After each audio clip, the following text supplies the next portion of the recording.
be trying to make a vegan, gluten-free lasagna. So we'll see how it goes. But first I'm going to start with my normal classic Bolognese sauce, vegan, gluten-free Bolognese sauce. Go ahead and turn on the heat here in our pan and get some olive oil. Give it a generous amount. And all of the measurements and everything will be in the description. So in here I have diced onion, celery, shredded carrot, was pre-shredded, and about 6 or 8 cloves of garlic.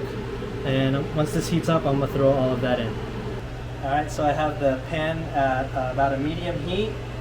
This is an electric stove, so it's like around number 4 or 5. Basically, I just want to heat up the oil, so when I throw in all of the vegetables, it starts to fry up right away.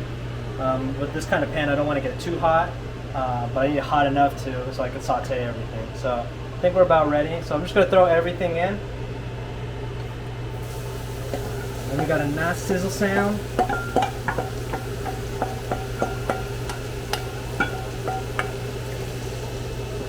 I like these rubber spatulas to get everything a lot easier.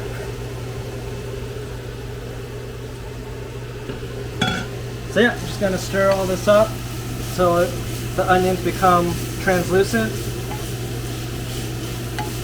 So maybe about, I don't know, 4 to 5 minutes. So we'll be back in 4 to 5 minutes. Alright, so it's been about, I don't know, 3 to 4 minutes, and you can see the onion is translucent. It's not as bright white as it used to be, and you can really smell the garlic. So we don't want the garlic to burn, so I'm going to kind of stop cooking this, but I'm going to make some room. So I have these like vegan meat patties or plant-based meat patties. There's a lot of them in the market, so pick whichever one you like or try one out if you haven't tried them yet. So I'm just going to make room for put the veggies on the side, because I want to kind of get a sear on these meat patties, and then I'm going to mince them up. So go ahead and take that, let that cook for a bit. This pan won't get super hot where it gets like you're trying to make a burger where it's really burnt, but we just wanted to give it a nice like caramelization, I guess you would say. Alright, I'm just going to start smashing up this burger.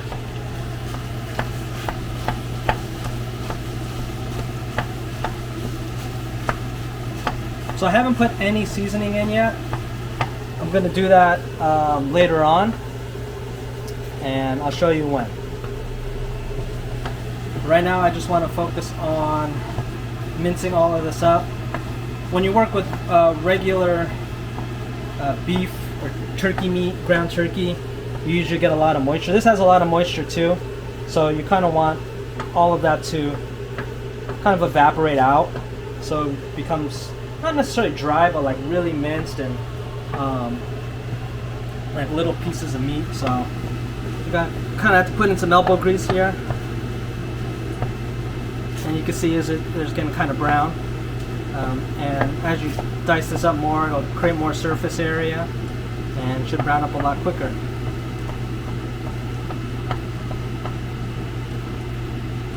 Also, a lot of these plant-based meat patties, they're already salted, so they kind of have a lot of sodium already. So if you're trying to watch out for that, you know, just think about your seasoning as you continue on with this dish, because you may not need as much salt as like if you're looking up another Bolognese recipe. You know, they'll recommend this much salt, you know, but they're using beef, and there's, you know, the beef by itself, it's not salty. So it's something to think about. Something when I was first making this dish, I just blindly, oh yeah, I put this much salt as when I make this dish normally when I used to eat turkey meat. But then I realized how oversalted everything got when I used the plant-based patty. So yeah, just keep dicing it up. I like it very fine. I don't like super big chunks, because really we're making like a meat sauce. not like a meat chunky sauce. I'll let that sit for a bit, get brown, and then I'll start mincing it up again. Alright, so you can see you got a lot of little brown bits now. I've been constantly mincing this up and stirring it just because I like those little pieces. What I'm going to do now is I'm going to go ahead and mix in these vegetables with the meat so we can get it all evened out. Alright, looks about good. Now, I'm going to lower the heat maybe to like, it's more like a low simmer, because what I'm going to do now is I'm going to add in our wine. And you could probably skip this step if you don't have wine and go straight to the tomato sauce or the, your pre-made sauce. Tomato sauce, I guess, what would you call it, like pasta sauce? We're using a pasta sauce we really like that has kind of its own seasoning and flavors, but if you don't have that, if you have a can of, like a 32-ounce can of tomatoes, that's good too. But I like to add wine first before I add the tomato sauce. So now that the heat's a little lowered, I'm going to go ahead and scrape off all the stuff off the spoon, and then grab my wine, and I'm going to add about, I'd say like a cup and a half. I kind of eyeball it. So maybe that was about a cup, 2 cups. So I'm just going to let this simmer until this reduces down. So as you can see, I'm going to take this, go ahead and mix everything in. Make sure all the wine absorbs the meat and the veggies. And it smells really good. Actually, I'm going to add a little more wine. Why not? Why shouldn't I? Okay, that's good.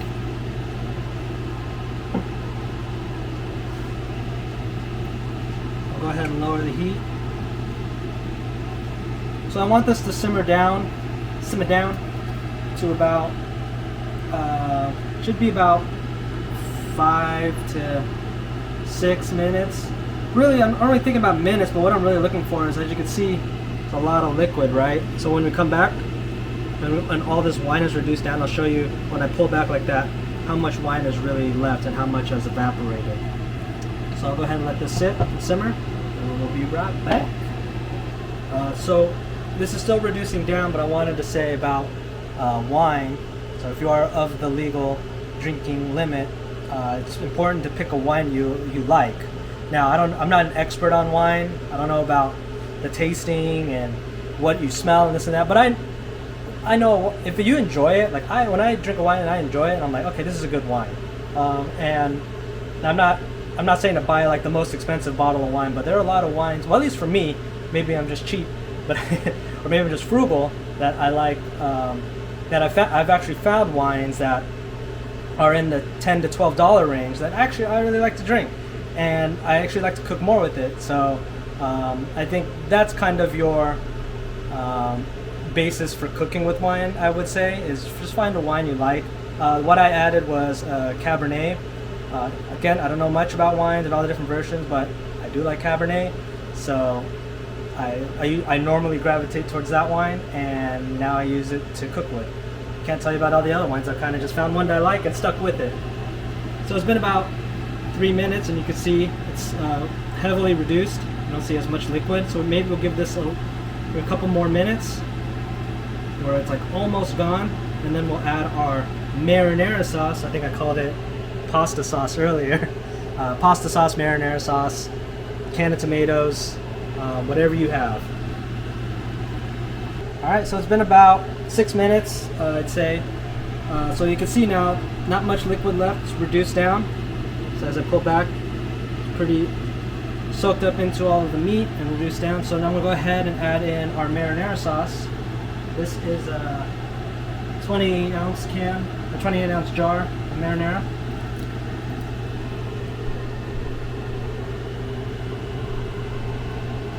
So try and get all of it out here.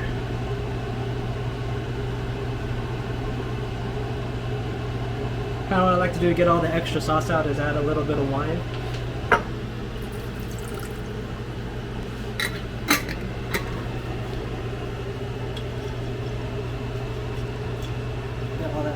sauce in there. Pretty good, pretty clear. I'm just gonna mix everything in. So I want to reduce this down a little bit. Since this is a marinara sauce and not fresh tomatoes or jarred tomatoes, I don't really need to reduce this down that much. Normally with a can of tomatoes, I like to burst the tomatoes and then let it reduce down and get a little thicker. But since I'm using this kind of meat sauce as for lasagna versus just a traditional bolognese, I kind of want it to be a little bit more I guess liquidy and not as firm if I just let it sit here and reduce. But now that we're at this step, you can taste it if you want to, see how much salt you want or anything else you want to add. We like to add what we call our vegan chicken bouillon.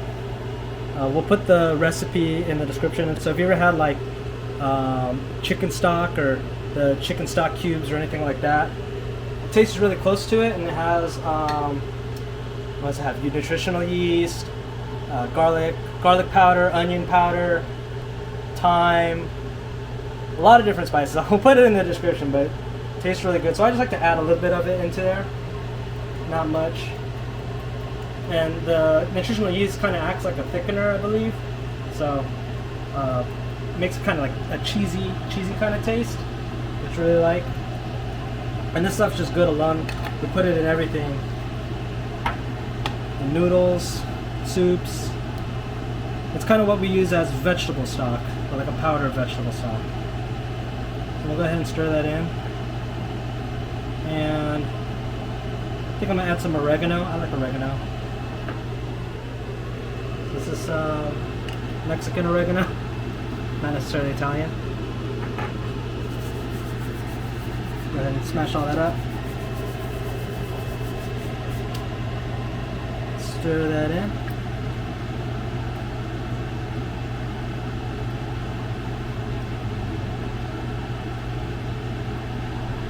Alright, I think I'm going to taste this now. See what else it needs. I haven't added any salt yet. This chicken bouillon doesn't actually have salt in it. Maybe like a tiny bit of salt, but not enough where you're like, oh, this substitute is salt.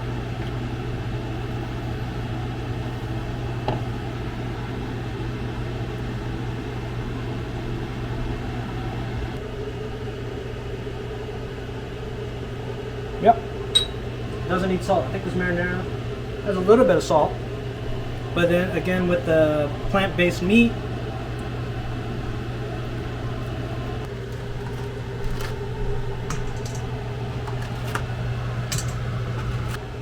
so this lasagna is a brown rice pasta lasagna, brown rice lasagna.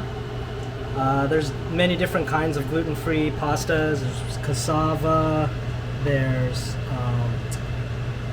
what's that bean one? Garbanzo bean? Bean versions, rice flours, all kinds. So this one's nice. It's just brown rice flour, brown rice and water. So no eggs. There's some gluten-free pastas, or pastas with eggs. So again, if you're trying to keep this plant-based or vegan, just watch out for that. If you're a vegetarian, by all means, if you eat eggs, it's fine. Or, whatever you want. We're kind of both. Part plant-based, part plant-based, part mainly gluten-free. So, and a lot of times it's usually just gluten-free and no vegan options or plant-based options, or there's plant-based options and no gluten-free options. So it could be hard to eat out sometimes. So this is where we resort to kind of making up our own stuff. So if you like plant-based and gluten-free, please like and subscribe. Hit that notification bell, and you'll see our videos. We're going to keep coming out with more content as much as we can, and more of these recipes and things we discover and try out. There's a lot of people now creating content, lots of food content. So a lot of times we'll see something like, oh, let's try that, and it'll be really good. And so we'll be doing videos. We'll let you know if it actually is good. We'll be sharing our recipes, things we eat, things we make. So yeah, if you like that stuff, please follow us. All right, so ready to put this lasagna together. We got our little lasagna tray. So this tray, I didn't make all of this sauce for this tray. As you can see, this is pretty small. So good thing about making a bunch of Bolognese sauce is that you use this for lasagna. That'd probably be 2 days worth of food, or maybe 1. And the remaining one we could just freeze for another meal at some other point. So that's what we normally do. We'll just freeze it, and then whenever we're feeling like pasta or anything, just take it out of the freezer, heat it up in the pan, and then throw in some noodles, and easy dinner. So this is like lasagna. This is like a day off from work kind of meal, in my opinion, because of all the prep work, all the dicing of all the vegetables, and the cooking, and all the planning. So yeah, we usually like to make this on the weekends.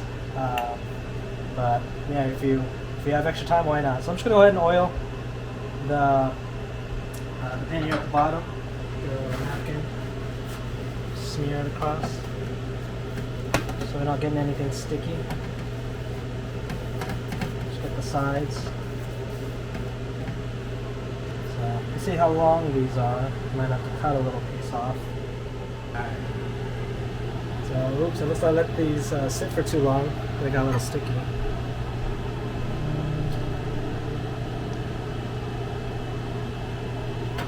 Trying to cut off a little bit so it lays in the pan flat. I think I waited a little too long to put this in. So let me flip this one like that. I think we'll cover most of the surface area. I'm gonna add one more noodle just in case.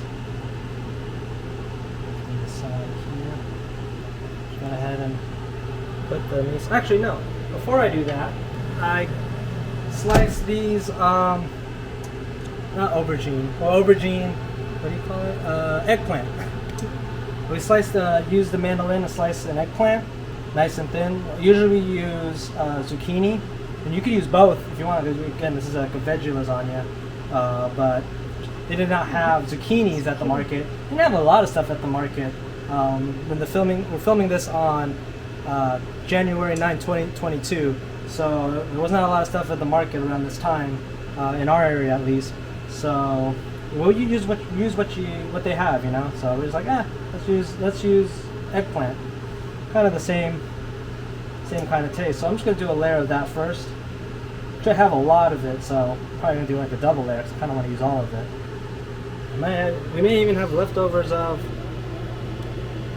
I keep wanting to call it zucchini. We may have leftovers of eggplant.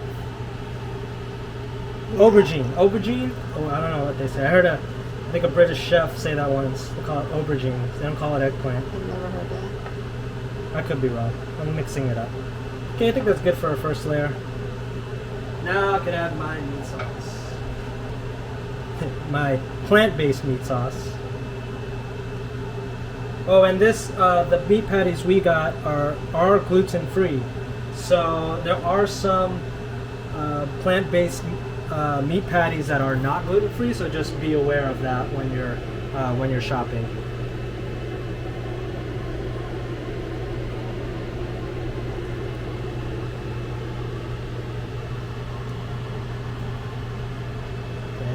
Good for the first layer. So go ahead and spread it out. Just like that. I'm going to press it down because this pasta is curled up and I want to get a couple layers out of this. That looks good. Alright, so I'm going to add some of this cheese, shredded cheese, or vegan cheese, plant-based cheese. There's a lot of mozzarella type vegan cheeses out there, so pick one you like or try one you haven't tried yet and see how it tastes to you.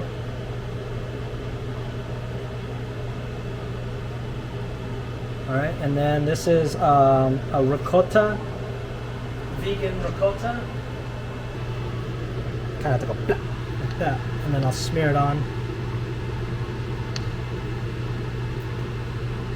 I'm gonna go ahead and break this up. This one breaks up pretty easily. Just kind of smear it around like this.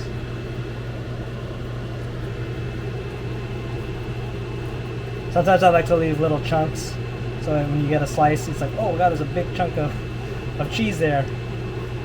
Makes it kind of, I guess, rustic or lazy. You didn't make it evenly spread out, but we're not trying to spend all day cooking here. We're just trying to eat. So I'm gonna go ahead with my second layer. I think I'm gonna get 2 layers out of this pan.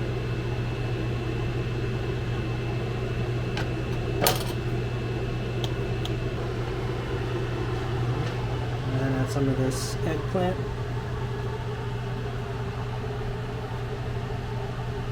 I think this may be the last layer. I think in the pan we used to have, I think we'd get about another layer on top of this, but this pan's a little smaller, but hey, it still makes a lot of lasagna. You know, it's just my wife and I, so this is a serving for 2. We could probably eat this whole thing if we wanted to. But yeah, if you need to make it for more people, you can see already there's plenty of sauce still left, plenty of pasta still left, so you definitely make this bigger if you have a bigger pan. I'm kind of pressed down, see if I can make more room. I have a feeling these pastas are pushing everything up.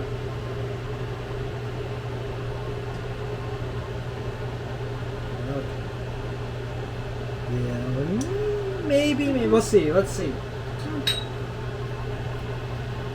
Alright, again with the pasta sauce, the bolognese. Well, maybe one more scoop. We'll save the rest. We'll freeze the rest. That's another pasta meal right there. Go ahead and add some cheese.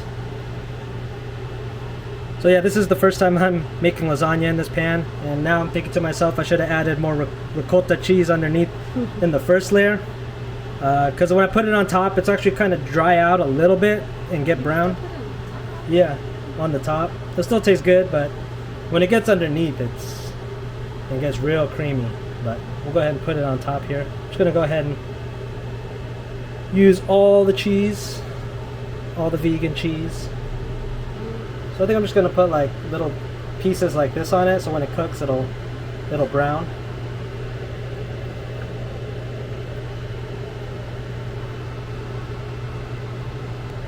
There we go. Just gonna smash it in a little bit. And again, it's not gonna melt like, you know, cheese, like real cow cheese would, but it'll give that same effect. So yeah, I'm just gonna go ahead and spread that out. Do you think it needs more cheese, babe? No? Alright, so I'm about to throw this in the oven now. It's at 375. Thinking about putting this in, I don't know, 15 to 20 minutes. It's pretty thin. The pasta's kind of already partly cooked. The eggplant is sliced really thin, so I think that'll take no time to cook anyway. And the pasta, I mean, it's already hot, so it's pretty much kind of cooking right now. So yeah, we'll check it in 15 minutes, see how it's doing. If not, put it in for another 5 minutes and just keep checking on it.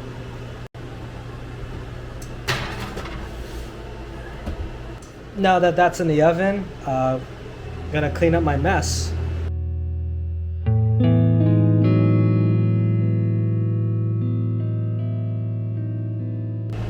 Ooh, even better. Look at that lighting. Smells so good. Decided to add a little bit of chopped fresh parsley at the end. Give it a nice green color. And I think that's it. Gonna serve it up now. Vegan, plant-based, gluten-free lasagna.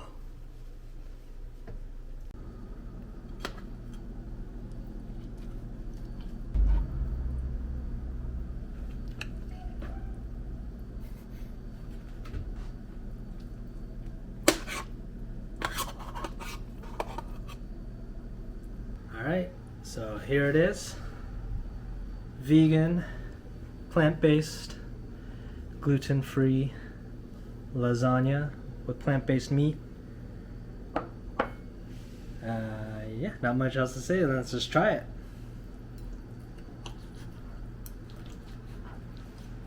Look at everything in here.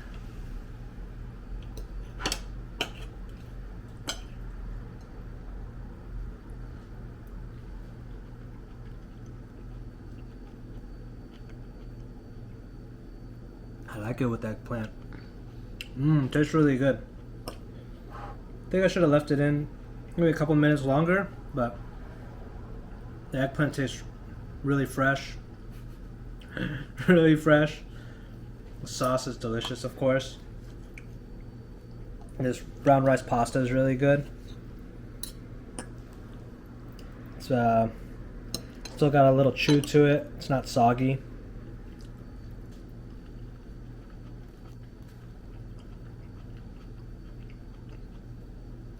Parsley really tastes really good. Added that at the end. Yeah, look, I got this big chunk of ricotta cheese right there. Just add that in for a big flavor. Big burst of flavor. Yeah, I think I'm gonna get another piece.